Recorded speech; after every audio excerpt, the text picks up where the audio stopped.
So the research that I've been focusing on is primarily about multi-tiered systems of supports, and one of those supports is de-escalation. And how do you teach teachers how to de-escalate students? Teachers know a lot of this information, but sometimes our own internal practices and how we respond to an event are almost counterintuitive to what they should do, which is best practice.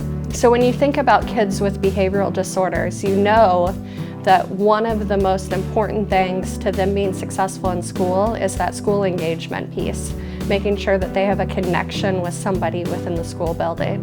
One of my students, Blaine Broderick, he has really the personality that he goes above and beyond what's expected in the classroom of him, but he also takes the best practices that we have in place and implements them seamlessly within his classroom. When you develop a relationship with your mentor or your teacher or your professor, you're ultimately learning because you care what they have to say. Your engagement is skyrocket when you care about what they're going to say.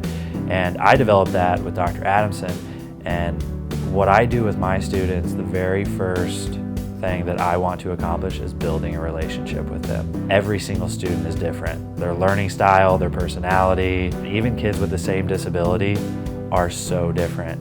And by building that relationship early on, you can teach to what they need, and you know what they need. The key to really students being successful is having dynamic teachers. One, students have a relationship with somebody within the school, but two, and probably most important, that students want to learn.